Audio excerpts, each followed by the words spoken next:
Coming up in 2 minutes is the 10th episode of the Good Grief, Good God Show, hosted by Grammy nominee and Emmy award-winning hit songwriter of 15 top 10 songs, including 9 number ones, Brad Warren of the Warren Brothers. I'm producer Matt Pivito. Join Brad monthly on the first and third Tuesdays on your favorite audio platform or in video on YouTube for raw, honest conversation about surviving things that suck. For today's episode, Brad welcomes a generational legend of the hugely successful Red Dirt Texas music scene, Cory Morrow. Cory has sold over 300,000 records and has charted on Billboard's Heatseekers chart 7 times, all without major label support. Until today's episode, Brad has never met Cory and was blown away by Cory's testimony and journey that closely parallels Brad's story of an early career filled with drugs and alcohol to today filled with grace, faith, and sobriety. Lastly, on a personal note, it would be fair to say that I wouldn't be producing this show, much less a career in the music business, if I hadn't met Cory back in '97. To make a long story short, he gave me my first job, my first opportunity in the music business. I was his booking agent and tour manager for about 5 years. More specifically, I met my best friend, Cory's bass player at the time, Ryan Lynch. Tragically, Lynch took his life on April 6th of 2019. Losing Lynch led me to randomly approach Brad and Lisa last April at a Jackie Ingram show, and the rest is history. So check the description or show notes to learn more about Cory, Brad, and the show, and access clickable links to connect to the show on social media, to watch on YouTube or listen on your favorite audio platform, and to visit goodgriefgoodgodshow.com, where you'll find the most up-to-date show information, including links to the back catalog of episodes. Lastly, but most importantly, if you'd like to help support the show, please hit that subscribe button, leave us a comment, and give us a big old 5-star review. On the behalf of Brad's wife, Michelle, segment producer and guest booker, Lisa Bolt, thank you for tuning in. The Good Grief, Good God Show is brought to you in loving memory of Sage Michael Warren. Well, there's people not wearing anything yet. The other mic trying to get my stand up and sit down. Yeah.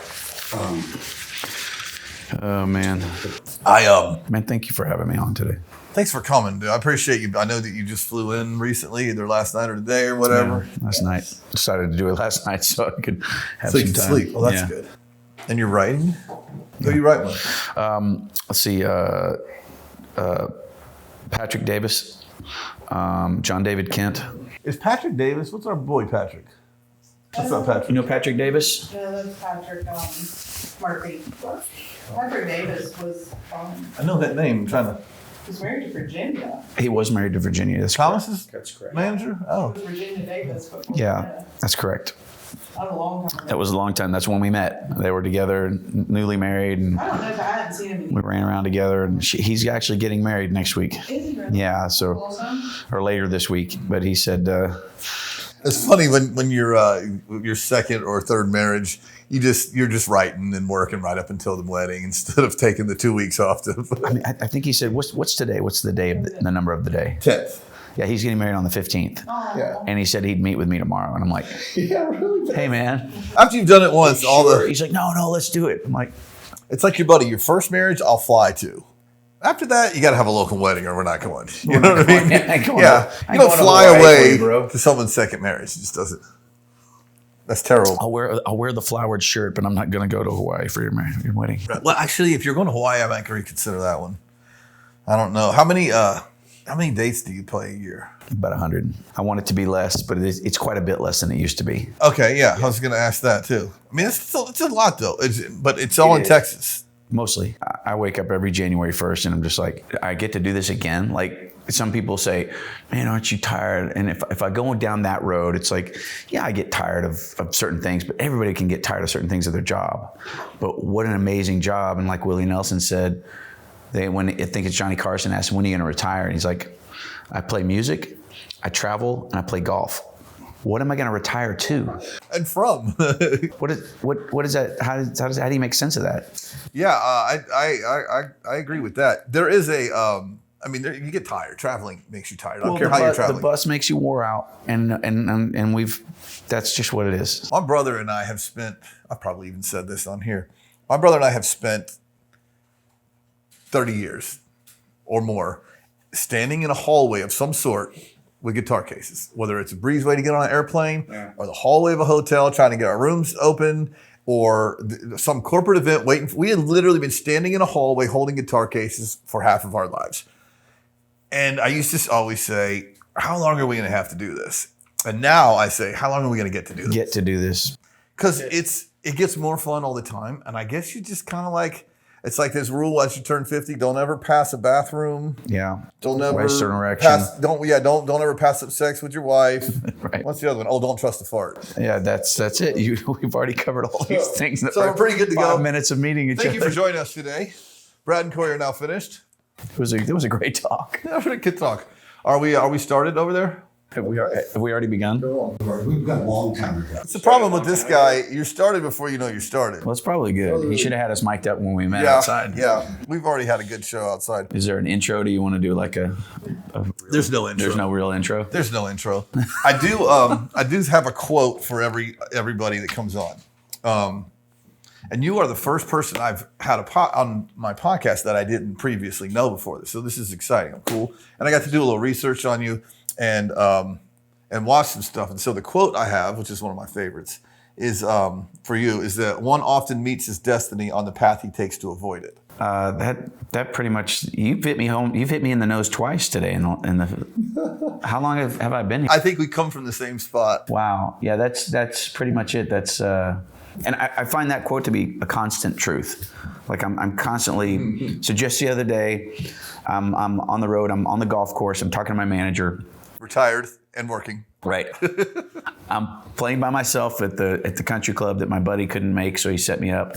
And my manager's called, and we're talking about some issues with a crew member. Let's just say that. And I'm like complaining, and I'm like, they gotta go. It's time for them to go. And he's like, I know, I agree. But I had a Bible study this morning with men's group, and it was talking about, we just have to love everybody, and we have to have compassion for people, and the end of the day, we just have to love each other, and you don't want to end this business relationship out of anger. And I didn't want to hear that. And I was just like, I've done everything I can do for this guy. We've been as compassionate as we've been helpful. And I was like, I'm done. Do you understand that I'm done? And he's like, man, I hear you, brother. I hear you. I know you're done. And then we're done. But I just want to make sure that and I was like, and I hung up, and I was just ticked off. I was like, he's not mad with me. Like he's not angry with me, It's joined me. And I started, and I was convicted because I was angry, and I was sitting there going, okay, God, what are you trying to show me? And then I'm like, oh, you're trying to show me that I need to not end this in anger, like he is saying, like my manager's telling me. You're making it loud and clear and perfectly understandable. And so I took some time, and I arrested, and then I came back, and I just said, look, man, you know what? Maybe we don't need to let the guy go, because we can make it work. And I said, I'm angry, and I'm tired of these things happening all over again, but we can make it work, and we can make a plan. And he said, yeah, okay, well, maybe we will. And then just yesterday, it ended. And it ended because that person chose to end it. And it was like, it needed to end, right? But you didn't have to get on that. I didn't have to do it in anger. And it was just like, okay, there's my destiny. And I'm trying to avoid doing the right thing, being loving and understanding. I'm like, no, we're going to do it my way. I've been doing it your way, God, for so long, and it's not working. You haven't gotten rid of this person, and we need to get rid of him. So I'm gonna get rid of him. And I was like, I'm taking the reins, and it's like, oh man. I give everything to God but the important things. You know what I mean?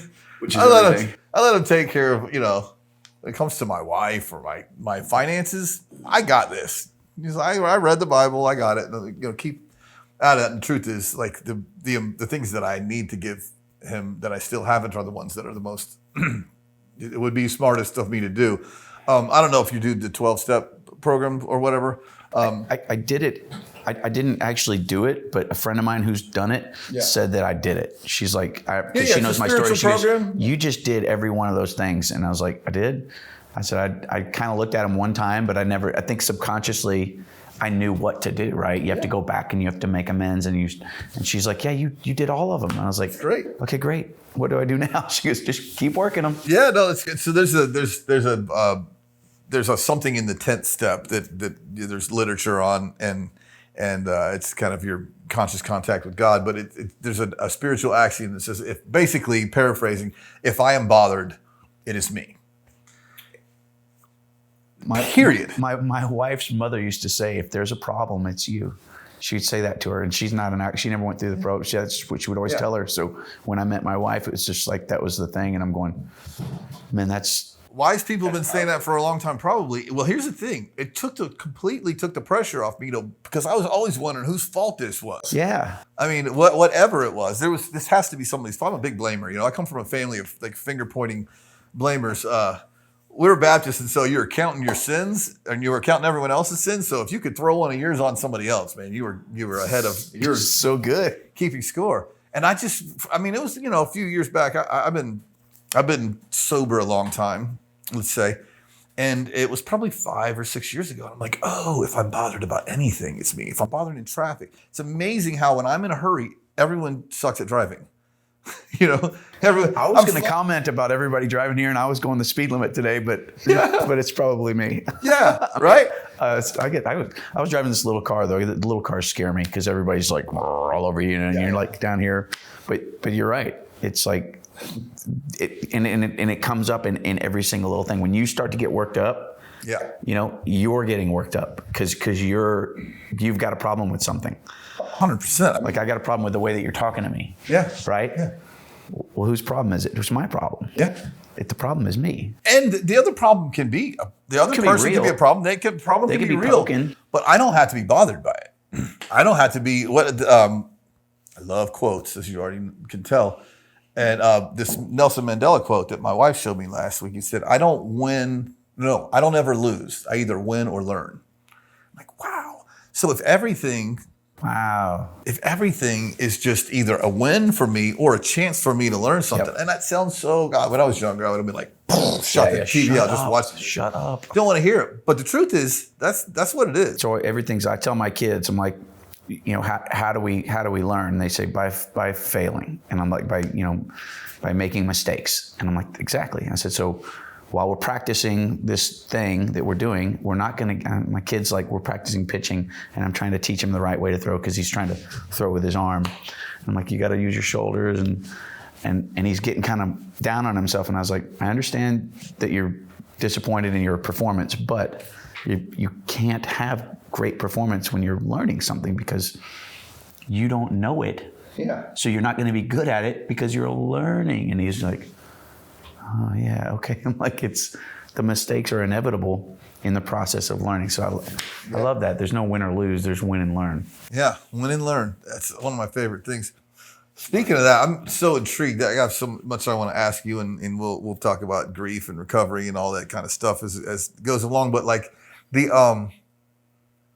so in a way, I'm a Nashville songwriter, and we have been very blessed and lucky. And then I've always had a little envy of the Texas artists because I feel like when I talk to Jack Ingram, who is our friend in common, like it's different, but it's very similar. It's just that we're like in this service lane of doing this, working, like being creative and artistic, but for these other people. And you're in this service lane to the Texas audience. It's a similar thing, but it's, you get to express yourself probably a little bit more freely than say what I always do. But there are drawbacks. There's drawbacks to each, and there's advantages. Right. So I'm just super curious about what your day, month, and year are like versus what my day, month, and year are like, just a little bit. How far back do we want to go? Well, I mean, we both. Well, first of all, when did you know you wanted to do this? So on the path to avoid my destiny, I didn't want to be in college anymore. I was not enjoying myself. Like we said outside, it's like everything needs to be about pleasing me and making life fun for me. So it was not fun going to college anymore. And I realized that the playing guitar and singing songs was people liked that, and it was like there was money to be made there. And so I thought, oh, maybe I can make a living out of that, because I see guys like Robert Earl Keen and Jack Ingram doing it, and I'm thinking, I don't know what it takes to get there, but I want to try to get there. And I didn't at all think that I had the skills necessarily, but I had the determination. I was just like, I'm gonna figure this out. I can play 4 chords, 5 chords, and I can sing a little bit. and I like trying to write. So I was like, there's, I'm 22 You can play well, years by old. the way. I've seen you. I love a guy who plays his own guitar. Oh, well, thank you. I love it. It's, it's been something I've tried to get better and better at, but I'm also lazy about it as well. So it's like, but in college, it was second or third semester of college is kind of when I knew I wanted to do something that was music related. And it was like, I wrote my first song. One of our fraternity brothers passed away.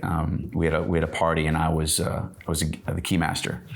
And I didn't give him his keys, and he was clearly drunk. And a girl came up and said, she's like, I'm going to drive his Jeep. I'm going to take him home. And I'm like, you're driving? She's like, yes. I said, you're sober? She said, yes. And I said, all right. So I gave her the keys. Well, it turns out when she went out the door and walked around into the alley to go, and he tackled her and took his keys from her and got in his car. And I never knew any of this. I get woken up at 3 a.m. and they're saying, where is he? Where is he? I'm like, what are you talking about? Where is he? How am I supposed to know? They're like, I just got a call from DPS saying that he's died in a car wreck. He hit a tree. And so, he apparently was going somewhere and turned around and was coming back and fell asleep at the wheel. And that was really the first person that I had known that was like my age that passed away. And it hit me really hard. And then like there was this fear of guilt that it was my fault. Mm-hmm. And so I wrote a song, just sat down and just kind of poured into this and just poured it out, right? And so it wasn't a good song, but it was. That was your first song? Yeah. Damn, it was real. Yeah. And then I put it on an album later, and it's a like a ghost track, but I mean, I say it wasn't a good song. Which song was it? Will You Ever Know? Yeah. And I love the title. That's that first song coming from a place that heavy is right. That's kind of a cool introduction into it. I've always been Pat Green always says I'm the pensive one, so I'm always like contemplating the eternal, substance of what we're doing, and so that was kind of it, man. And as I wrote that, and then I played it for all my fraternity brothers, and they were all touched by it, and then it just sort of started making sense to me, and then I started writing other songs, and they liked them, and then Pat and I got a couple of gigs at this place in Tech, and everybody came out to see us. It was just this tiny, it wasn't bigger than this room. It was like 100 people in the place, 50 of our brothers and 50 of their girlfriends. And it was awesome. I made $100 that night. This was in 1993. We went to Taco Cabana and I spent half of it. I bought everybody in there food. Pat went in there and spent $1.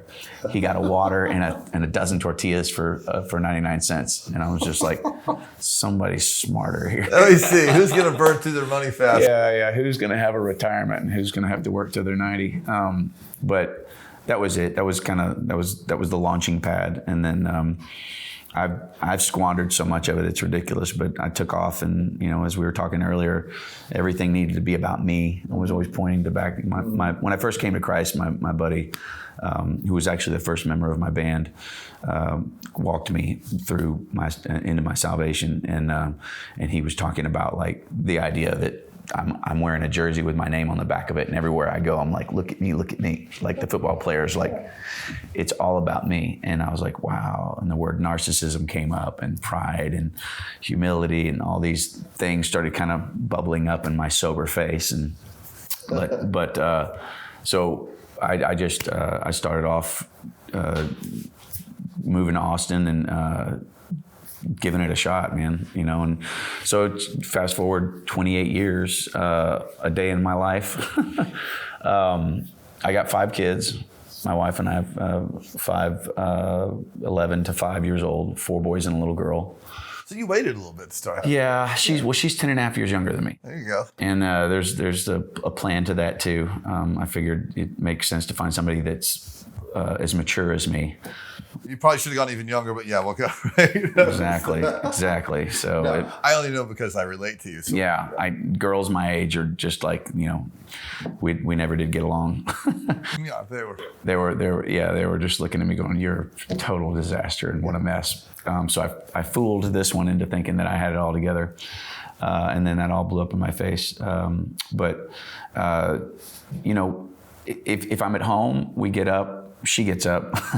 I try to sleep in until like right before they leave, and then get up and we have a little devotional, and then they go off to school,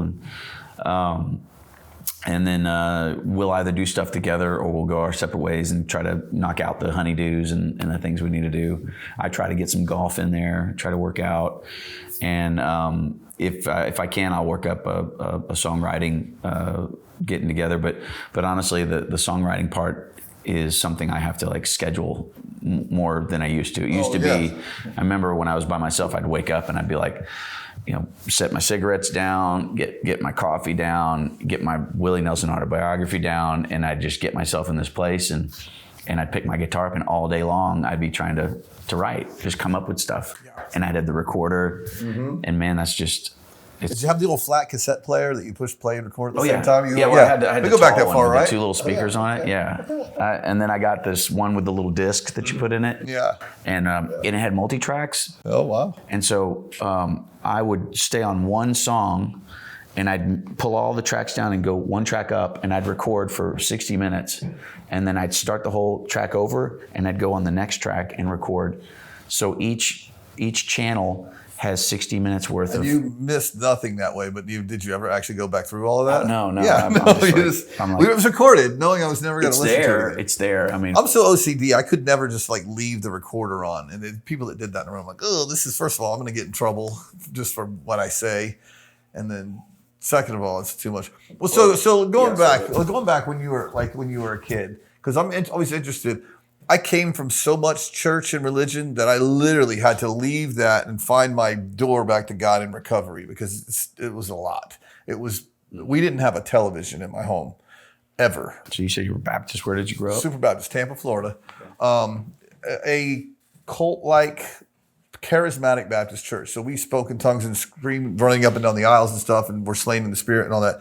And we were Baptist. So it was really odd. So we had the whole judgmental, they're not dressed properly thing, along with like almost snake handling. There were never actually any snakes, but it was almost that kind of vibe. A lot of craziness. It's like that. I wrote a song called Revival with a friend of mine, basically about that concept of the tent revival. With tent revival. I've been to the tent revival. Never, definitely with the slain in the spirit. And I used to think, man, they're hitting them awfully hard in the forehead. Are they just knocking these people out? And the truth, I was,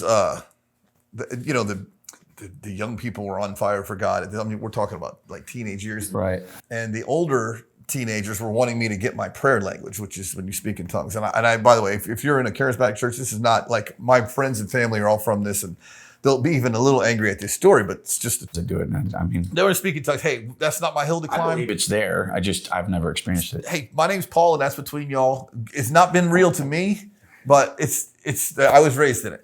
So they're laying hands on me. Well, get your prayer language, speak in tongues. And it was just long, and I was hungry and like tired and hot and sweaty.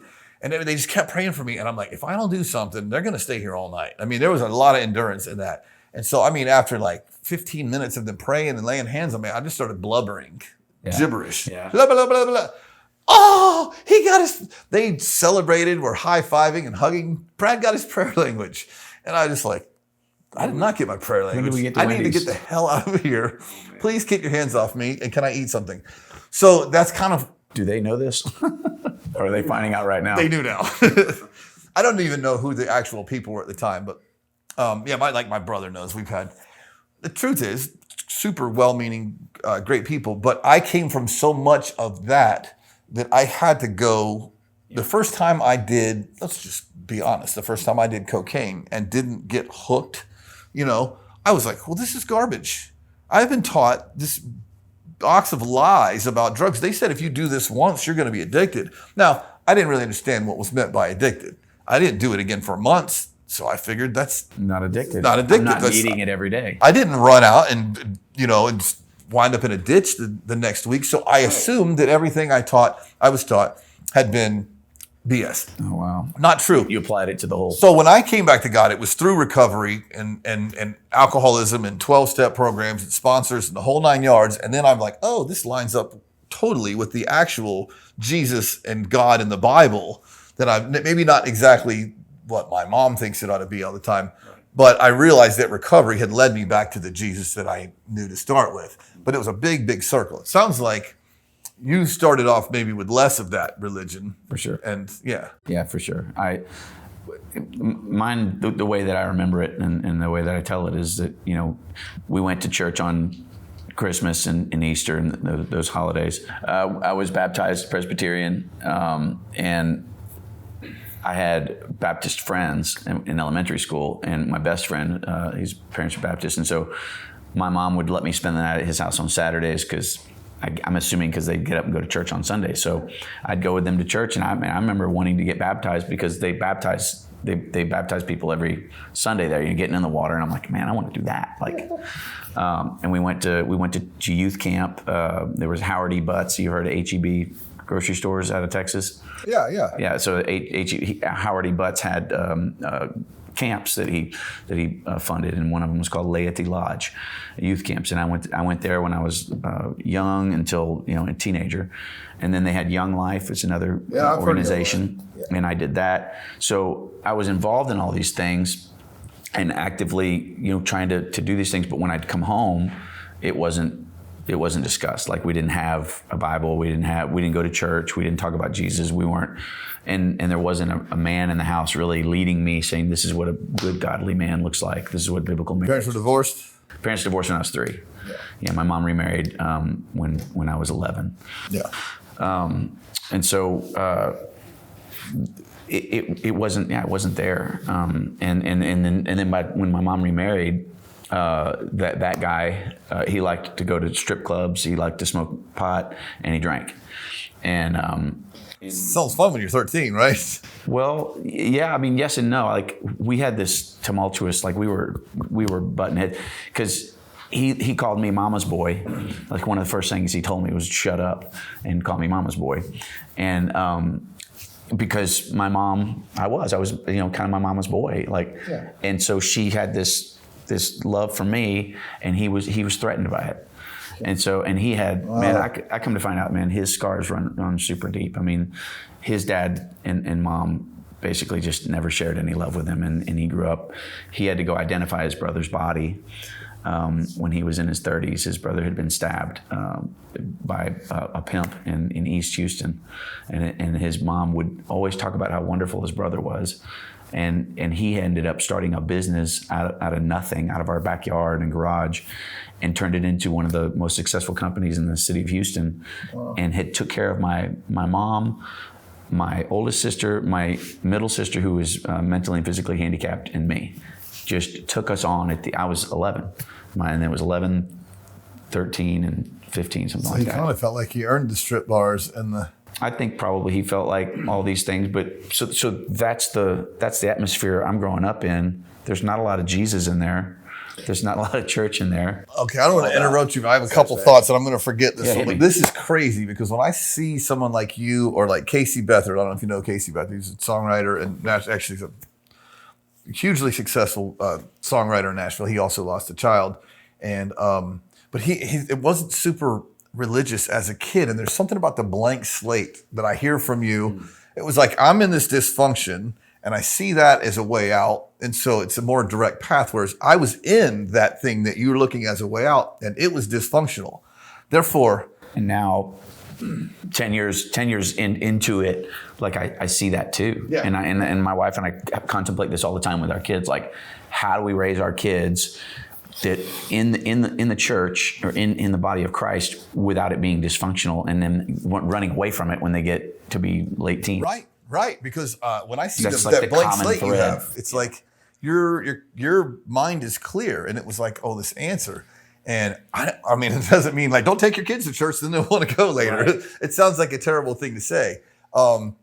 But it's true. We're so flawed. Like, the church is flawed because the church is run by us. People. Yeah. Anything involving people is going to be flawed. But it's amazing to me when I see the purity of how you looked at this and the purity of how, like, Casey looks at this versus me, who had to go through and it's, by the way, we make our choices, but there's something to be said for the lack of religion in our spirituality. And I know people, I first of all, I hear the pastors that I love and respect. Tim Keller's got this thing about the people that say they're spiritual but not religious are making an excuse for not being involved in the community. And I'm like, actually, I disagree with that a little bit, even though you're way smarter than me, because the truth is, the religion part of what I was raised in, it stops. Like my whole upbringing was literally just a ticket out of hell. It's all we talked about. Wow. You're going to hell for this. You're going to hell for this. And if you want to go to heaven, do this. Don't ever blaspheme. By the way, then we're all going to hell because everybody said GD except my mom on earth. You know what I mean? If you ever blaspheme. So we were given this like book of rules that don't really make any sense to me and my heart and what Jesus has become to me in the moments. I hear it in your story, but I can tell you for sure in my story, I feel like Abraham Lincoln. I'd fallen to my knees because I had nowhere else to turn. Like I found Jesus for real. I was a Christian. I've been sober 17 years. But when my son passed away, I had nowhere else to turn. It was either me going completely nuts and going to jail, or we were going to be close because I believe God didn't. I do not pray for things. I don't pray for lists of like, give me this or let me win this game or let me buy this car. I just give me the strength to carry your will out. Give me the strength to want your will. To be the man that you say I'm supposed to be, or you see the man that you say I can be. Yeah. And take my hand and walk it. And that's become, I had to get here to find it. And I almost let religion ruin that possible relationship that I have now with God. And I'm like, wow, man, how much have we maybe not been loving and not been understanding and forgotten what the judgment, if there's whatever the judgment is, he'll take care of that. We don't have to do it for him, and I'm sorry. I feel like I kind of interrupted your thing, but there is something very interesting about the people that were raised with less of the religious baggage. Yeah, I was listening to a song.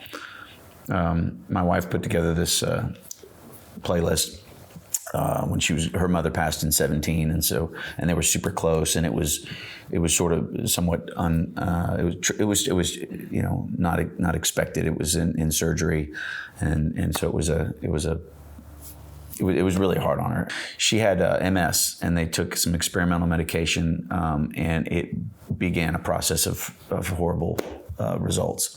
And then they ended up removing all of her intestines, and she had like this much of her colon left, and it kept getting worse and worse. And they finally were going to put her in a bag, and they went in, and it was just the situation.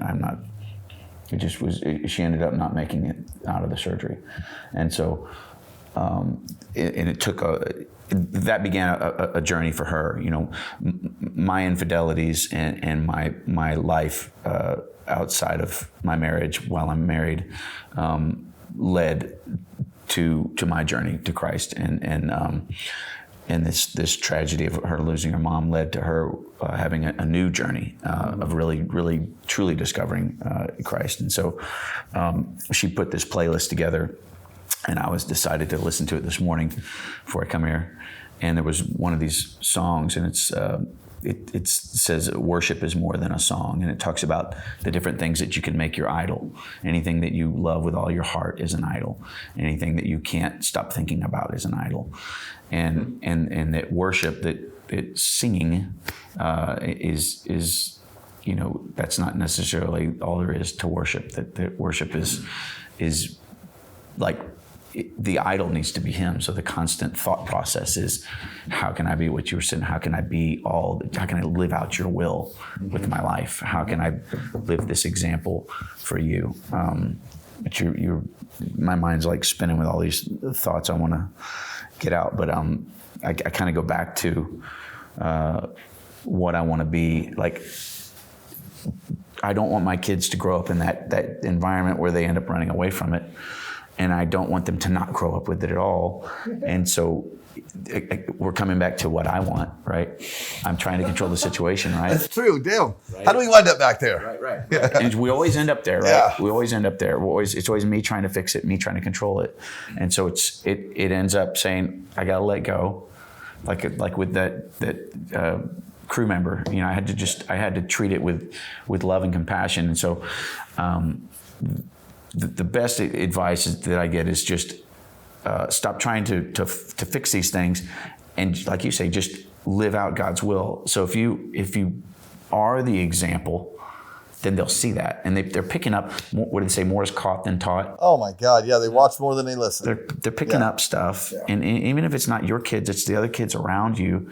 And it's your friends, it's other people. Like if we will just live the way that God's putting on our heart, and in our souls, and convicting us, if we'll let ourselves be convicted to the point that we're on our knees on a regular basis, man, then that's gonna blossom. That's gonna be fruitful, and people are gonna see that, and we don't have to do anything. Talk about taking the pressure off. That's a great point, because I have 3 sons, and they all couldn't be any more different. They couldn't be any more different, and in some ways they're exactly alike. It's weird. In some ways they'll look alike. But they just couldn't be more different in other ways. And it relieves a little bit of the pressure on me as to what happens. Now, I have to, by the way, if my motives are in the right place and I'm doing the right thing for the right reason, like I'm the kind of hard worker that wants to work really hard so that I can be lazy, right? It's that, you know what I mean? You know what I mean? Yes, I know exactly what you mean. So it's like getting out of it. Just being done and that life, and even kind of with retirement, it's what are we retiring from? We're supposed to love this. I want to go play golf every day, and I'm like, if I do all these things, and I'm like, if I get 30 minutes on the driving range, I'm good. I'm like, that's whatever. And the truth is, with the parenting, like just staying the course. Like I've had moments where I didn't think I could parent the other children that I have because we lost one, and they're kind of gone now. But the truth is, I'm a better parent because I wouldn't say I'm not as involved. They're 18 and 22. The ones they're still here on earth with us, and the one in heaven is 24. But I don't have as much control. I know that I don't have as much control, so I'm a little bit more of like an advisor. Well, yeah. In life. And I stopped trying to put my fingerprints on everything and surrender a little bit. And now they can be peaceful and honest with me and not have to have that father-son tension of, I can't let dad down. Man, my youngest one, he got to be here on the years that post our oldest son died. And he's like, Dad, I'm worried I'm not going to make enough money. I'm like, what are you talking about? For what? And he said, you're 18. So, well, I don't know. Whatever I do, I hope I make enough money. I said, make enough money for what? And he said, I don't know. Williamson County, by the way, where we live, a little too focused on that. Isn't that the constant pressure is like constant? And you're like, wait a minute, have I ever gone a day without like really being able to eat and sleep and like? I said, I got a perfect, and I'll give this to all kids that age. I'll give this to all kids that age. No, I said, I'll tell you how to not worry about, how to know that you're going to make enough money. Don't worry about what anyone thinks. You're fine. Because I guarantee you'll eat. Hell, you could, if you really want to be step brothers, you can live with me till you're 40 and you can eat, which I never was going to. They're going to move out. I'm like, okay, move in with me if you want. But you're going to eat. You drive a car with air conditioning. You're going to college or in a fraternity. Believe me. You're fine money-wise. The only thing that can affect you is worrying about what other people think. That's our whole program. Our whole program is doing things that impress people we don't care much about. Golly. What the hell? What have we, Okay, I got so many things going on in my mind. One, I want to address the Salton Sea, for one thing, is, don't let me forget that. And then the other thing is, you had said, so they're 18 and 22 respectively. Yeah. So, have you ever heard of I think it's the 3 C's or the 4 C's of parenting? So, and it starts when they're infants. You're the caregiver, and then you're the cop when they get a little bit older, right? You got to be the cop. Yeah. And then when they get a little bit older, you're their coach. And then when they get a little bit older, you're the counselor. Yeah. So it's the 4 C's of parenting. Yeah. And I'm the counselor now. You're the counselor now. Yeah. Once they move out, you're counselor. Yeah. Your coach when they're in their teenage years. Your cop up until about 12 or whatever. I think I was coach second, cop third, but whatever. Cop and coach are kind of same. But it sounds like you're in that stage. Yeah. That's helped me a lot because we have some now where it's like, it's caregiver cop for most of them. Yeah. But there's one we're going into cop. 2 of them we're going to cop coach. It's like they're starting to graduate to that third. And it's like, oh man, I'm losing that little, this one that wants to come up and like snuggle and. The hugs stop a little bit. Like, wait, what's? So to the point of you end up worrying about what other people think and people that you don't even care about. There was Val Kilmer was in a movie called The Salton Sea. Did you ever see it? I did. My whole life is basically movie quotes. I've watched so many movies I can't even see straight. Are you kidding me? I make a living repeating movie quotes. What are you talking about here? John Carroll's got a T-shirt. He's been in my band. He's one of my longest friends musically, but he's my guitar player. And he's like, this is truly a God-given gift. This guy's like, I mean, I've never seen anybody. He's Eddie Van Halen on the guitar without practicing. Wow. And truly, like he can do. Who is it? Eric Johnson. He can do anything. Wow. He can play anything he hears. He can play, and it's just a download, and he understands it. And it's like it's so fun to hang with him. He's like, oh yeah. I'm like, so anyway, but he has a T-shirt that says, "I speak fluent movie quotes." So, Salton Sea, Val Kilmer. He's he had. Gosh, I'm trying to remember the whole premise. Basically, I think his wife was murdered, and he's trying to find out who did it. And so he ends up going deep undercover himself. He's not a cop or anything, but he goes into the realm of the drug world and becomes what they call GAC. Cocaine, becomes a cokehead and lives with this whole group of people that all they do is cocaine. They're always out to get cocaine, and they live in this world. And he's got this room. One scene is this room of these people, and they're all high on coke, and they're playing guitar, and they're talking, and they're, you know how it goes, playing really fast. And but they're all like, everything's great. Things. You're great. Oh, that's a great idea. It's just everything's the best. Everything's the best, right?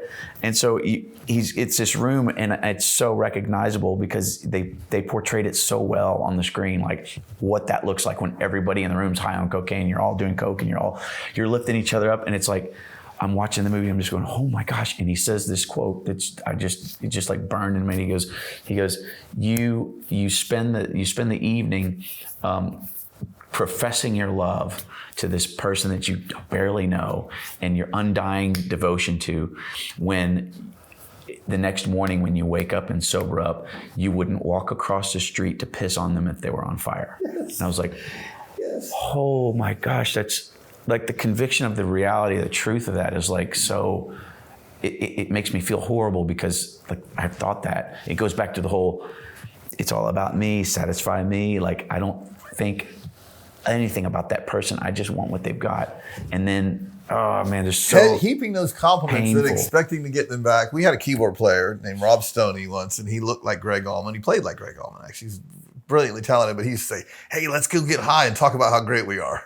And I'm like, at least he's admitting before we're high what we're really doing this. Let's go get high and talk about how great we are, because that's really what it was.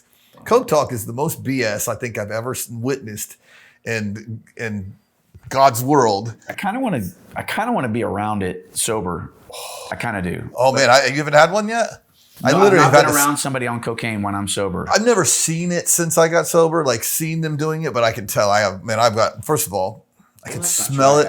I can smell it on the soccer mom's breath at the things, and I can see coke in anyone's jaw doing their thing. And so I've literally been at a thing, chewing your jaw off, and I have literally stopped someone and said, "Man, I'm sober and I can't do coke talk. Call me tomorrow."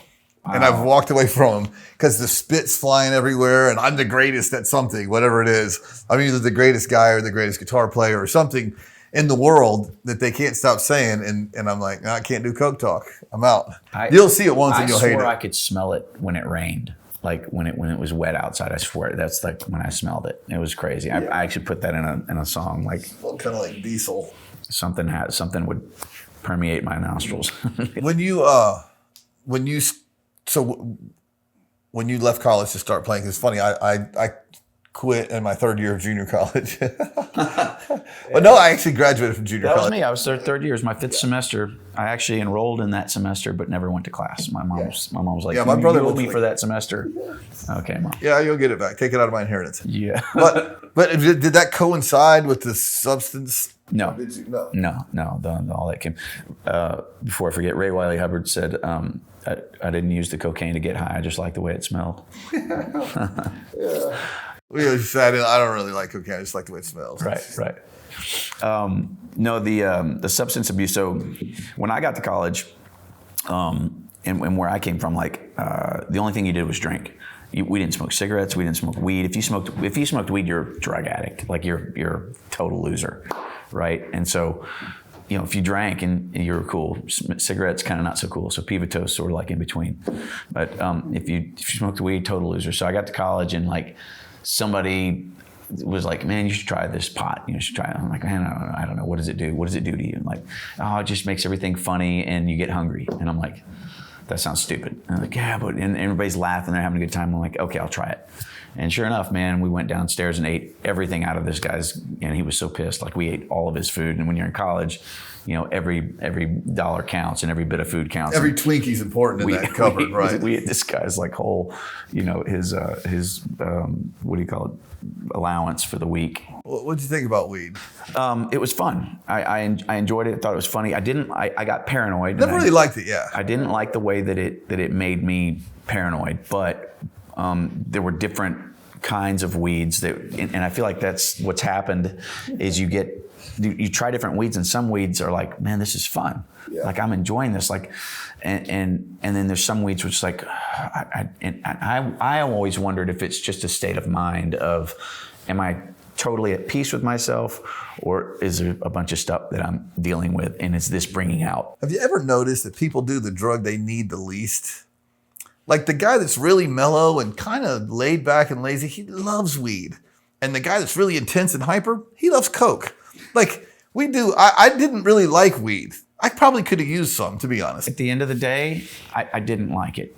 I could tell, because if you're a cocaine guy, you're really not a weed guy. I love maybe speed, it's a comfort. I loved ecstasy and I loved cocaine. Yeah, I wasn't going to the gondola guy. And that's what I needed the least. Yeah. You strike me as the kind of guy who I like for my mind to be working, and I like to be somewhat in charge of what's going on, right? And with weed, I felt completely out of control, me too. Waiting for this thing that's happening to me to wear off. The irony is with Coke, I felt totally in control, and I was just as out of control. I just felt more in control. Like it definitely got me out of DUIs. Coke. Yeah. It straightens. I mean, and it did. I mean, you're just sloppy, and then you're not sloppy. I can smell the alcohol on you, but you look like you're sober, and I'm like, holy cow! Because your eyes are this big around. Yeah, the last one that I got, was so drunk, and then just did so much coke and went driving and got pulled over doing 120, and he's like, "Don't tell me that you haven't had anything to drink because I can smell it from here." And I was like, "I've had a couple." And he goes, "A couple?" I go, "Man, a couple, I don't know, 1 or 2, 3 shots." And he goes, "Why don't you step out?" And I'm like, and I had just done some, so I'm like, I can totally pass this test. And I step out of the car and I'm like, the thing, and he's like, "Yeah, no." And I'm like, "Wait a minute, let me try again. Let me go back to the car for a second. Let me try again." Yeah. Give me a quick trip to the Give me. You look that way. Let me try this again. My sponsor is the guy. He's got a great story. He's riding a motorcycle home. He's lit. It's all crazy, and he gets pulled over by a cop, and he's just thinking, "Okay, do I tell him? Did I tell him?" Like how much I had to drink, because everyone says 2. Maybe if I say 3, that's better. Or maybe I said just had 1, but it was recently. Or say I had 3, but it was a long time, an hour ago. And he's thinking of what to say. And the cop comes up and says, "Hey, where's your helmet?" And he goes, 2. And that was his, that was his go to jail moment. So he got to go to jail at night and start getting sober. It's like the bad night, just like the win and learn thing, win or learn. The bad night is usually the start of the best scenario for the rest of our lives. Yeah, I wished when I tell my story, I wished that night, like I got hit over the head so many times and so many opportunities to figure it out, and what we call them wake up calls. My wife and I call them wake up calls, and I had lots of them. I went to the. You kept hitting snooze, didn't you? That's good. You kept hitting the snooze button. I went to the 7th floor of the Methodist Hospital in downtown Houston, which is essentially where you go when you've just completely lost it all, and it's rehab and it's depression and it's all those things, and they send you in there and they clean you up, and you go into this room with all these people, and they come in and it's a group therapy session, and I'm sitting there and they're telling me that they've got these drug addictions and they're showing lines and they've contracted AIDS and they're dying, and it's just these horrible scenarios, and I'm looking around this room and I'm like, I quit college because I was lazy and I smoked too much weed and I drink too much, and I'm disappointed that my musical career hasn't gone in the direction as fast as I want it to go. But I have food, I have money to pay my bills, and I'm playing music with my friends, running up and down the road, and I'm in here because, oh yeah. And like, those are real problems, and that should have been a wake-up call for me. And they always, like you say, snooze. That's good, because it lasted a little while. I would clean up for a little bit, and then you start thinking, I can fit this back in my life. Like, they do matter too, by the way. The pause steps, I do think matter, because well, yeah, it's a step up to a little more clarity the next time. Yeah. But man, it was there were drugs and alcohol related in my last one, but it was more of the threat to my marriage and my family that was the wake up call for me. Because you go back to the very beginning when you said, parents divorced. My parents divorced when I was 3. My dad's parents divorced when I was 2. My father remarried and divorced again when I was like 9.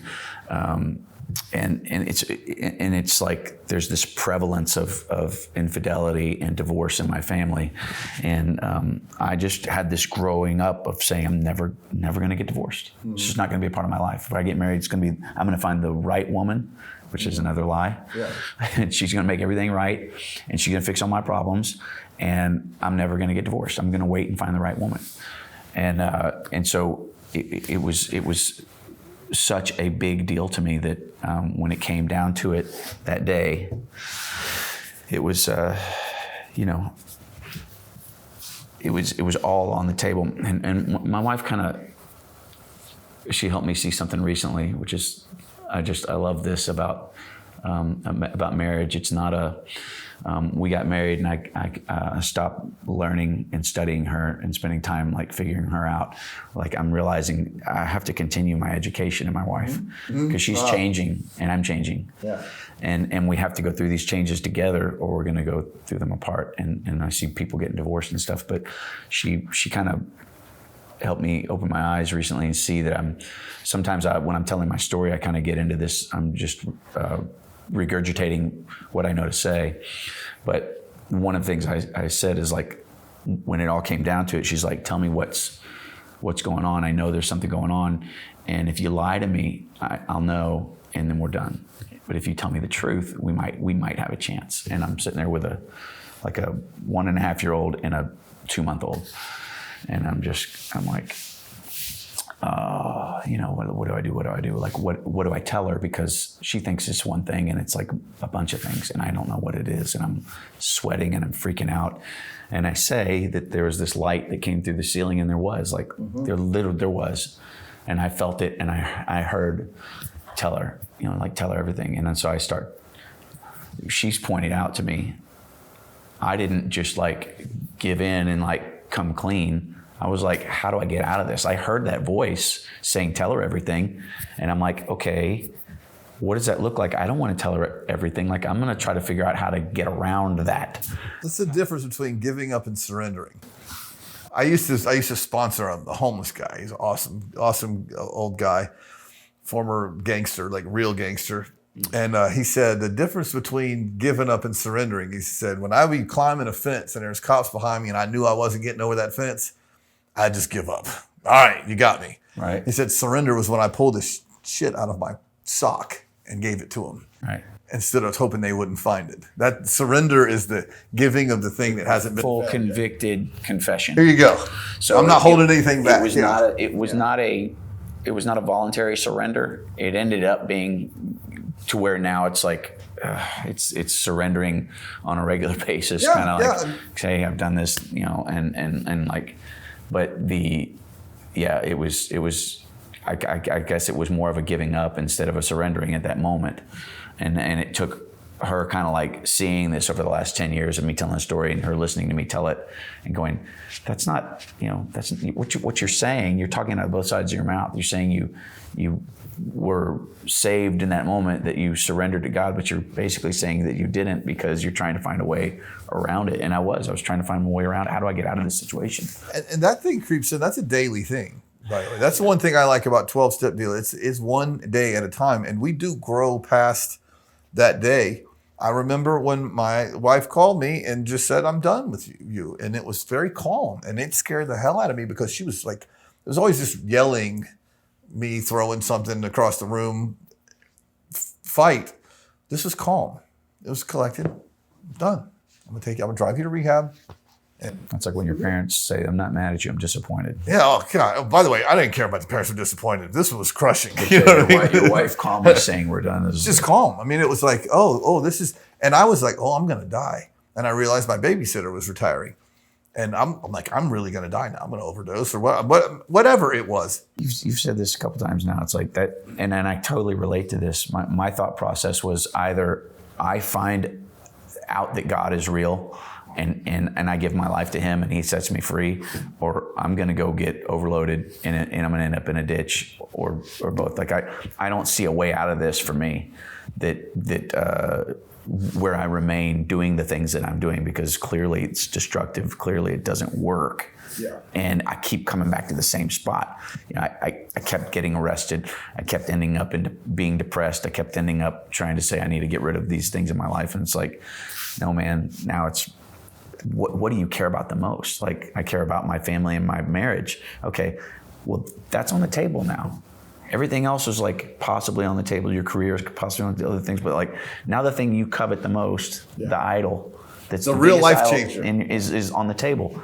So what are you gonna do? I'm gonna go, okay, well, and I tried to get around it, try to figure out how to, and it's like, and then I made a call to my friend and we went to lunch and then it all started from there. And I was like, okay, I have to figure this out. I have to go down this road and figure out if God's real or not. How many times did you get arrested? 13. For what? Mostly for. I mean, you can't just be one thing, right? No, mostly for. I have unlawfully carrying a weapon, public intoxication. I had a DWI with possession of cocaine.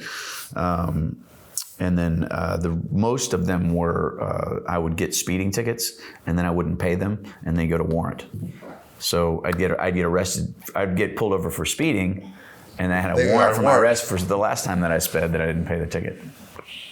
It's hard for me to marry that with the guy I see sitting in front of me, but I get it because I mean, this. I love to drive fast, and I collect them. Like I'd get 3 or 4 because you get them in different places and they don't catch up to you. Different states or different cities? Just different cities and towns. Like you get, okay. I get a speeding ticket, and it's like from the sheriff. Well, the sheriff doesn't have the DPS connection. Back then they didn't. Yeah. If it was a DPS officer that got pulled over for, but eventually it came around to you, right? That's why you do. Well, right, because surprise arrest. Yeah, because they'll run your deal, and it's like, hey, we've got 4 warrants for your arrest, and I'm going, 4? Man, that's pretty good. That's like a record. 4 that I got last time. And I said, man, I got a show tonight. I said, I'll make enough money to pay for these. Can you wait and arrest me after the show? And they're like, no, dude, we got to take you down. Oh, really? I missed my show. I missed one show because I got arrested. I feel kind of good because we only got arrested one time, and they let us go in the next day. And oh man, I've told my kids that I've been arrested 13 times, all 5 of them, and they're just like,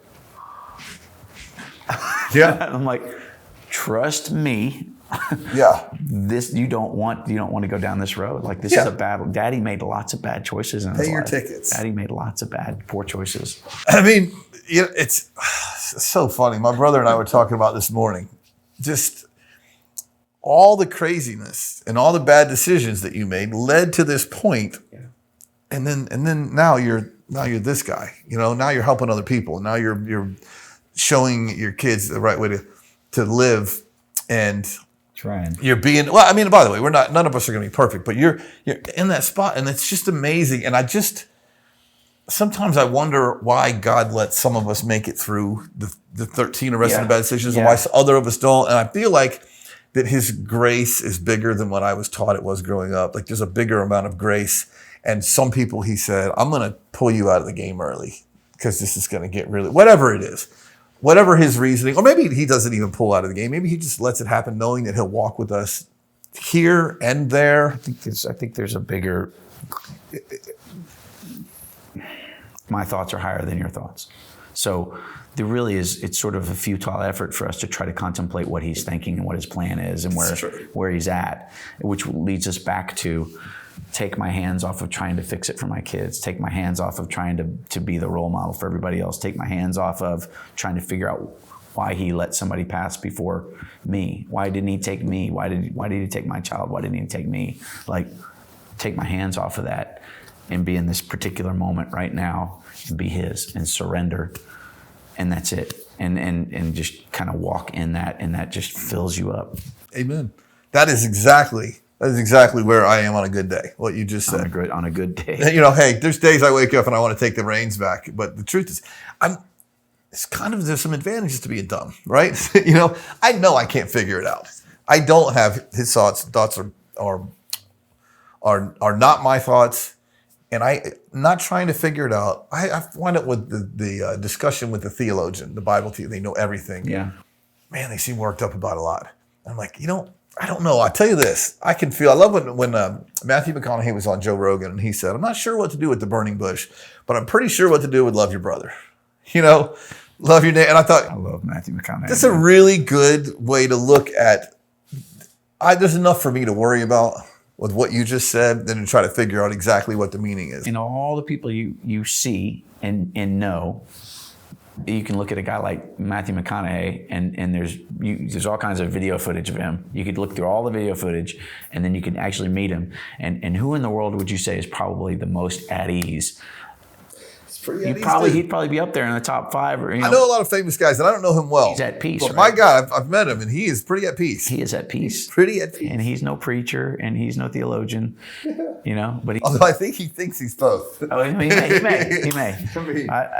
My brief meeting with him was it's the starstruck thing, but he was. There is a certain amount of peace, though. You are correct, and we're all just doing the best we can in a lot of ways. There's no magic. We're in basically the same business, just geographically different, and we have kind of a different take on what we do every day. But we're surrounded or run into like excessive wealth and fame on a regular basis. Yeah. And it's not that I find wealthy, famous people to be more unhappy or more. It's just the same. It's the same. Jim Carrey said that once. Right. I wish everyone could be rich and famous for a minute so they can understand that it's not the answer to anything. That's a great quote, and the relativity of it's like it's relative. Like I'm rich and famous compared to some people that I know, and they look at me, think I'm rich and famous, right? And so they're like, "How could you have any problems?" And I'm like, "Wow, that's a pretty good setback and put into place." But I love, one of my favorite things is to see somebody who's ridiculously wealthy love the Lord, to just have that.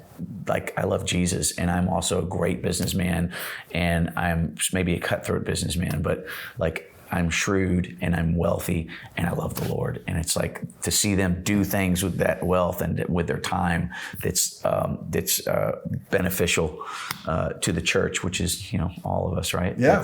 That's so. I feel like I don't see that very often, but when I do, I get excited. A friend of mine just came to my mind when you said that. I wonder if that's because I want to be wealthy, because it's that mindset of you feel like you want that, like that's sort of the goal. I think culturally, I want to be wealthy because I'm still the little kid with out of style jeans and a haircut that my mom gave me with a Tupperware bowl and paper scissors, and I feel bad about myself, and I want to give double middle fingers to the world and say I've succeeded. Definitely, there's definitely that. And that is and then on a good day, that's the bad day, right? And on a good day, I want to stay out of debt because I want to not worry. I want to not worry about debt or what I'm going to leave from my kids. So by the way, I am a really, really frugal kind of Dave Ramsey, very disciplined guy with finances. Always have been. I'm no debt, and I don't have the most money in the world, but I'm healthy and live within my means. That being said, that feeling that we want, the fear of economic insecurity to leave, doesn't really have anything to do with money. Because how many times have if I could just on God or move the goalpost, if I could just make $1 million, I will never worry about it ever again. But I'd live outside of those means. I would just step out into. If it's lower, you'd live outside of those means. If it's higher, so those things. It's true. It doesn't really have to do with money. It's my wife's always like, it's going to be okay. Like it's going to be okay. And then, and I say in my mind, not to her, but she's sitting over there. I say it's going to be okay because I'm going to make everything okay. Right. That's why it is, and that's not really true. It's going to really be okay because, by the way, we are victim to the consequences of the actions that we put in. But the truth is, none of it's really that big of a deal. Like you said earlier, we've already addressed it. I don't even know anyone that's hungry. I don't know anyone that's missed a meal ever unless they were trying to fast. Man, I had these weird. So last night I decided I'm going to go to Wendy's. You fasted all day though, right? I fasted. I'm gonna go to Wendy's because I want actually I decided I was going to the convenience store because I was going to get some ice cream, and then on the way to the convenience store I saw. So your diet was screwed already. I saw Wendy's and I'm like, I'm gonna just go to Wendy's and I'll get a Frosty and maybe like some fries. Well, the line was like a 45-minute wait, and once you're in, you're stuck. And on the way out, I saw this homeless guy sleeping on the street next to my car, and I thought, I'm gonna get that guy something to eat, right? I'm going to Wendy's. I'm at Wendy's. I'm gonna get this guy. So I sack up a burger, and while I'm in line, another homeless person comes up and tries to talk to me, and I wave them off. And as soon as I waved them off, they went and they started walking off, and I'm going, but to the least of these, if you treat, and I'm sitting there trying to pat myself on the back for going to feed this guy, sit next to my car, and then when somebody comes and walks up to me and I have another opportunity, I wave them off. I'm like, and I rolled my window down, and they were gone. They were out of earshot, and so it was like I missed that opportunity, and it just sat there and weighed on me. And when I got back with my sack of burger and fries for this guy, I go, hey man, and he goes, hey, I'm not hungry. I don't need any food. And I go, you're not hungry? He goes, no, thanks. I was like, thanks a lot. Okay, I don't know what I'm supposed to get from this, but I got something.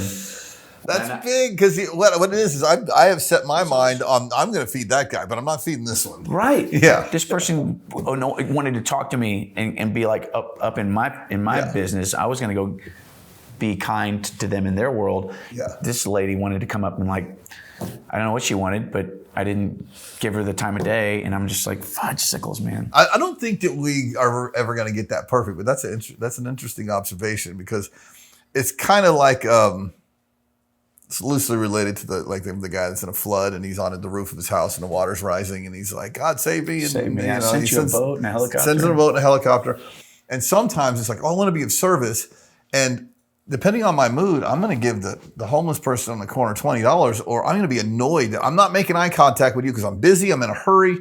Thank God the windows are tinted. I don't have time for this today. And I'm actually annoyed that they want to do that. And it's just based on, once again, people stop driving well when I'm in a hurry. And I don't know if we ever arrive at that. This is a process, not an event.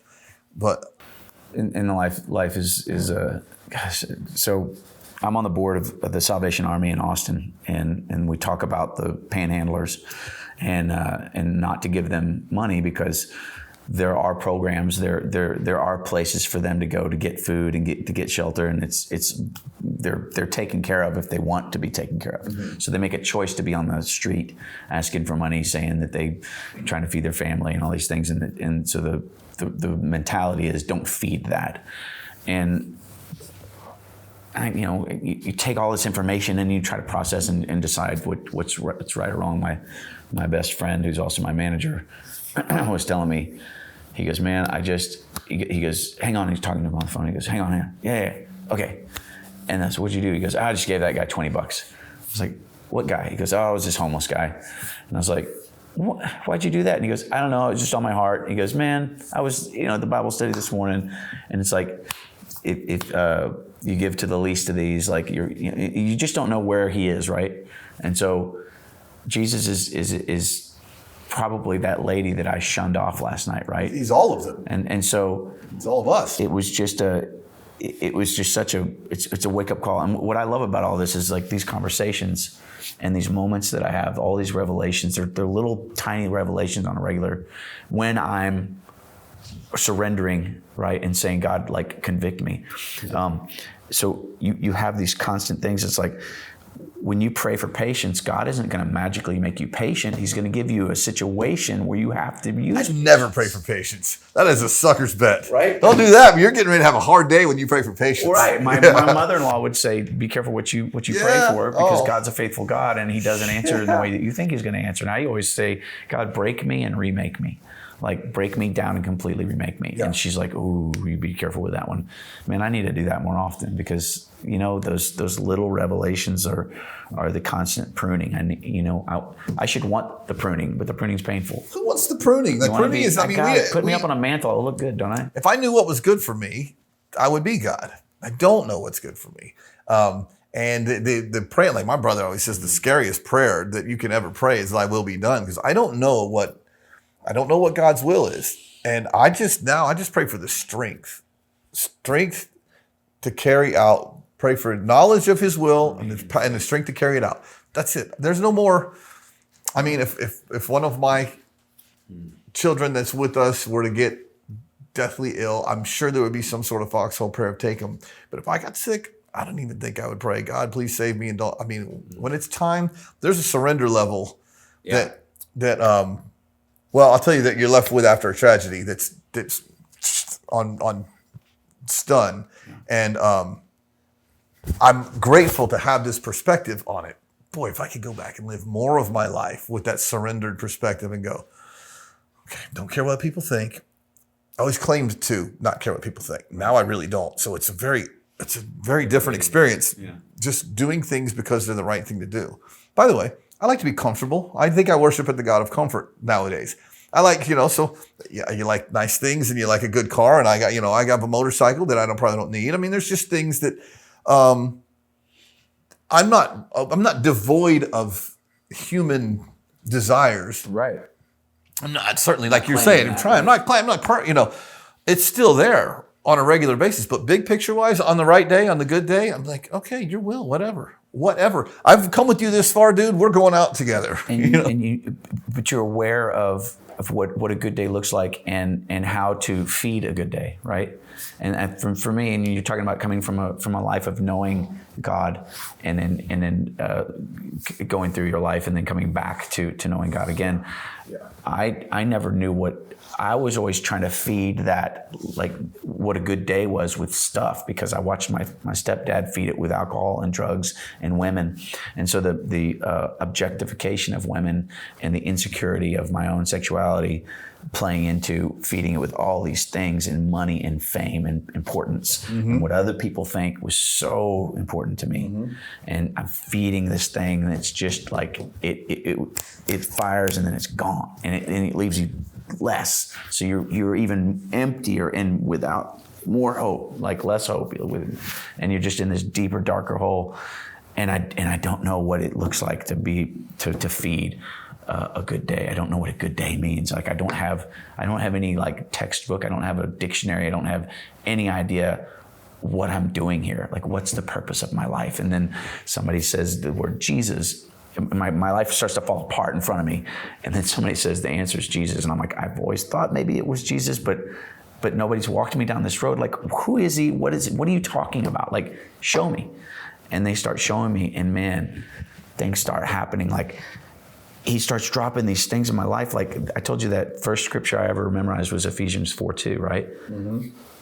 Like, I'm not even talking a week after I memorized it, I go to my very first men's group at 6 a.m, and I live an hour away, and I've got to get up an hour before then to get myself ready. So I'm up at 4 a.m. on a Wednesday morning to drive an hour at 5 a.m. to get there at 6 for this thing. And there's like 600 men in this church, and you go into the sanctuary or whatever, and it's the stair steps all go down in a half circle to this stage down at the bottom with this screen that's as big as a bus. It's this gigantic screen on the wall, and it says Ephesians 4:2. Oh, wow. And it's just biblical manhood. And I'm just like, I walk a couple steps down and I look up and see it, and I just coincidence. Lots of coincidences started happening. Oh, you were just more aware of it because, you're thinking about it. Like when you buy a brand new Toyota Tundra, you see Toyota Tundras everywhere. It's like, or there's Toyota Tundras everywhere, and you notice it because you bought one.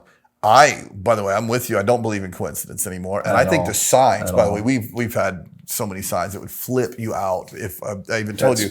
Where I'm going, yeah. And I think they were always there. That's it. I'm just keen to it now. And now I can go back and I can look at my life and like, and kind of like with my wife helping me see things, she's identifying little things. I'm like, oh, and the first thing I started to do in my path with him was like, I guess it's part of this program, is I started taking an account of my life and I started going back to when I was young and started walking down the decisions that I made and why and what happened and what was the background and like where was this guy in the mirror, and start identifying, oh my gosh, like I didn't know any better, so I did this and it led me here, and God was there and said, hey, I'm here, and I was like, I don't know what this is, but I know this, and so I'm going to go, and I kept going down, like I kept having opportunities. Yeah. Well, he never stopped being there, and that was the thing I say all the time is like, the love that he has is the kind of love that no matter what you do, no matter how insignificant you think you are, unworthy of him, he's never not right behind you waiting for you to turn around and say, I surrender.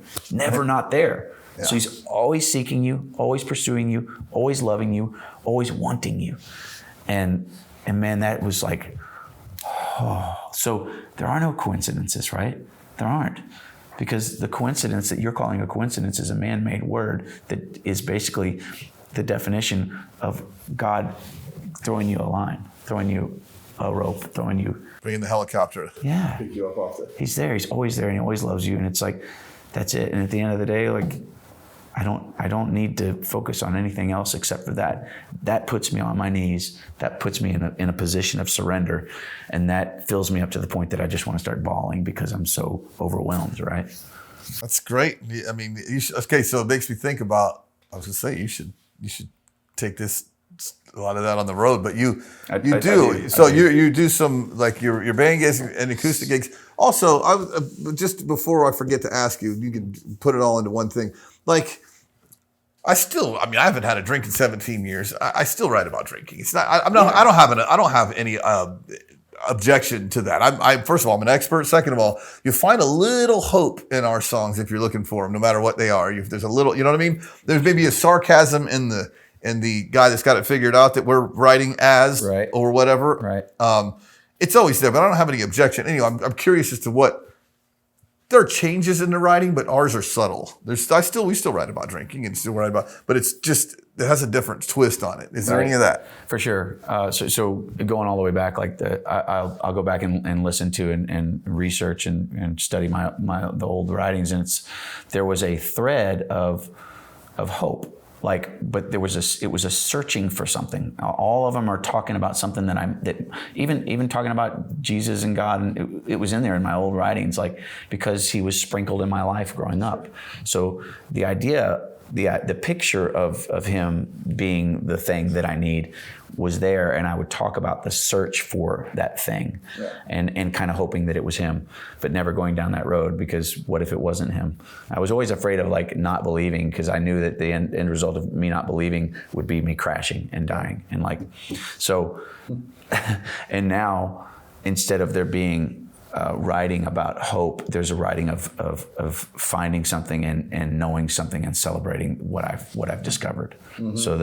So there's the discussion now of the hope that I had, and there's more of the expressing that that hope has led to a discovery, and so before I hadn't had the discovery yet, so it was all like. I love it though. It's where you were at the moment. Like I don't have any problem singing that place that I was at the moment that happened. People want to hear these songs that I don't want to play anymore, but I want to play them before them because that's what they want to hear. And if I get to put them back in that place, it's nostalgic for them, because we've got really beautiful fans. A lot of them have been with us for the full 28 years. That's the part of that I envy of the Texas singer-songwriter, is that you are literally have this core group of people that are like your extended family. We've walked through life together. They've let us be part of the soundtrack of their life. Like the blessing and the they watched you try to grow up. The honor. That's it. Yeah.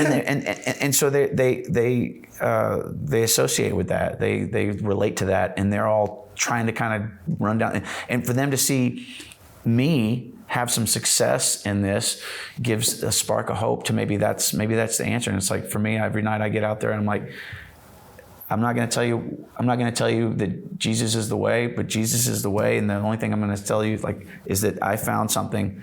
I went through life and I was a mess, and I found something. I found a love, and I found out that each of you is loved, and I'm loved, and I didn't think I was worthy of it, and I'm probably still not worthy of it. But the truth is that it's a love that'll never go away no matter what I do, and it's a love that I can't make any bigger, and I can't earn it. And it's the love of Jesus. And if you want to know more about it, I'll be at the merch table after the show. You're a glutton for punishment. Good for you. Let's sing about strippers and beer and all the things we used to sing about. And they go, yeah! And so we just start singing about strippers and beer, and we play the songs, and they have a blast. And I'm not telling them that they're going to hell. I'm not telling them that Jesus is the way, but I'm like throwing it out there and saying, I found something that's amazing. I'm tired of religion telling everyone who's going to hell, by the way. I just can't take it anymore. I think that what you're doing is presenting them with something and saying, okay, let's eat this chocolate cake. Not necessarily great for us, but we're going to live through it. It's good. And I don't know about you too, but I find, well, first of all, my brother and I, we play a lot of these corporate shows and are great. We're better than we've ever been, by far, at whatever it is. And I think it's because I certainly approached the stage in service versus I used to play so that you would think I was great. We're in the same cloth. Yes. I want you to think I'm a great guitar player by the end of this thing. I want you to love me when we're done. Yeah, I don't even want you to love me. I want you to fear me or whatever it is. You know what I mean? And now I'm like, I want you to have a good time.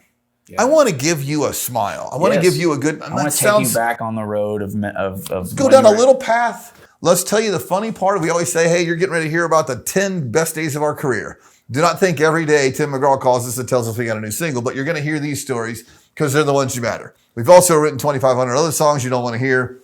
You know, it starts with some self-deprecation, but our goal is, or my goal, especially just speaking for myself, is to go out there and make someone have a good time. And that just wasn't my goal before. I'm like, you dumbass. You literally could have connected to an audience years ago by thinking about them instead of yourself. And you wouldn't have been, right.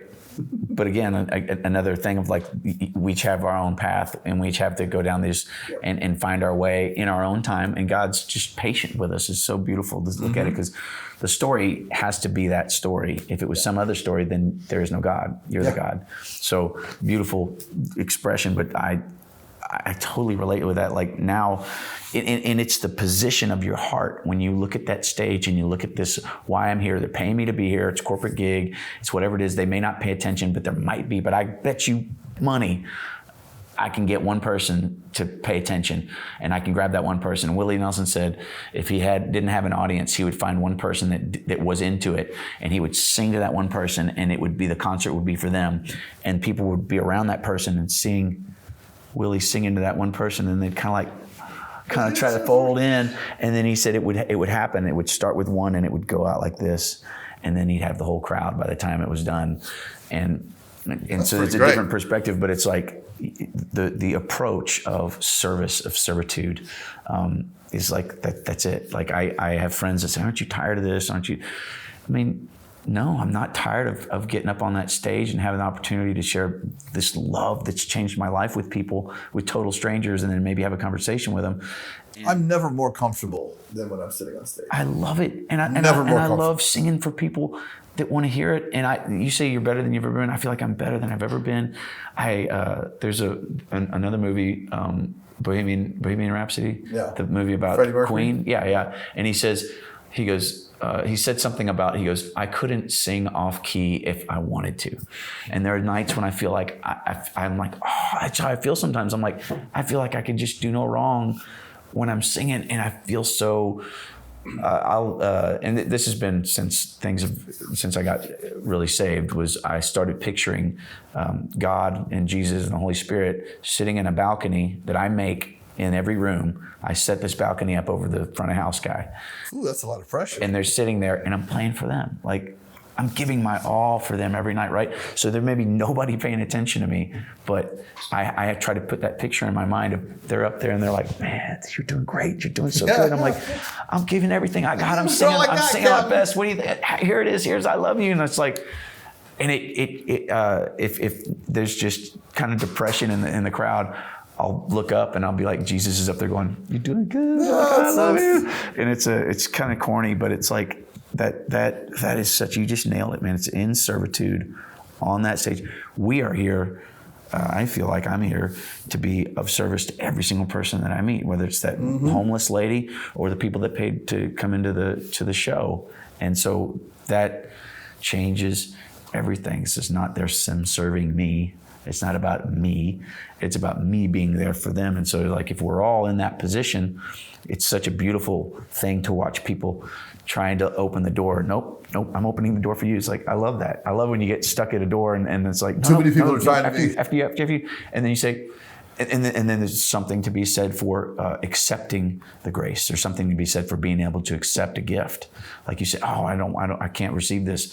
No, you need to be able to receive it. You have to be able to receive it. So it's just it's a beautiful, beautiful thing, man. I feel like I'm in the same place. Like, no, that's great. That's great. And I don't know if it's, well, first of all, it's not just age, because but there's a wisdom to age that I think we're fairly close in age, but there is something about getting your like mojo right with God. And mine came in the long way, and I don't think yours came in the short way necessarily. But where you start looking at things for what they are, like, oh my God, this is never about me. This is about me helping the person that's watching have a good time. And if that means playing my ass off at some point in this, then that's great. If it also means telling a self-deprecating story, then that's it. Or if it's just strumming along while my brother sings the lyrics to something that don't really move me, but man, it's going to kill somebody and help them where they're at. Right. And it playing just a song tells I don't me, want to play. playing a song I'm just kind of tired of. To be honest, I must be a musical prostitute, because I never get tired of hearing what they want to hear or playing what they want to hear. And that's the key. That's the position of your heart, right? It's not about you. It's playing what they want to hear. I mean, if you step away from it and look at it with the right eyes and when you're in the right place, feeding that good day, you recognize that they want to hear you sing a song that you wrote. What an amazing honor that is. What a gift. What a blessing to. Oh wow, man! They're paying you the biggest compliment that they can pay you. And it's funny, the corporate gigs I would have been opposed to when I was younger. They're usually successful people, and successful people are curious, and they watch intently and they listen to our stories. That's a really good amazing. Point. And I've just become grateful for this, the attentiveness. It's a listening experience. I always want to be doing flips and just throwing my guitar into the crowd, but now it's a listening experience. That's a really good point. The successful people, they are attentive. They're curious, yeah, and they want to know what drove you to write that song, what was creative inspiration. They want to know about your life, and it's like that's the person I like to spend time with. Yeah. A, because they're successful and there's something that I'm curious about that. Mm-hmm. And B, because they're asking real questions and they're wanting to dig into the depth of who you are. And so I always feel like there's the news, sports, weather conversations that you have with people, sort of the surface stuff when you first meet somebody. But for me, it's just sort of like as soon as you meet somebody, hey, my name's Joe. It's nice to meet you. But when you meet somebody who says they love Jesus, all gone. You take the foam off the top of the coffee and you're right there in the black stuff and you're just oh man, when did you get saved? How many kids you got? I'm that way with other alcoholics, and I'm really that way with people who have lost children, which is the club that you don't ever want to be in, but you talk about a kinship. Yeah. Just nothing like, to me, talking to someone else who's lost a child, because you go right, you talk about it. You take the top layer of coffee off, forget the cream. You're right. There's something special about being able to get to I'm a horrible small talker. I hate these small days. talk. I mean, I'm good at it, but I don't. You and I knew each other 30 seconds and busted right in, and Lisa, our lovely segment producer over there, said, "Oh, stop talking. This goes on film." Because we don't. Yeah, I think that's a blessing. All right, so I know we're getting along in the tooth. I have one last. So I ask everyone a question before they get to leave here, and it's a two-part question. What is the worst thing that's ever happened to you? And what is the best thing that came out of that? Was best. I call it the best worst day of my life was when my wife found me out, and my wife knows me. Wow. And I know him. that was good, and it was fast. Like that was on point. Oh, sorry. The worst day of my life was when I met Matt Pivotel. Yeah, and the best thing that came out of that is I get to leave today. Man, it's such a pleasure. You're an amazing guy. I'm super grateful for you coming by, and I can't wait to get to know you better, brother. Same.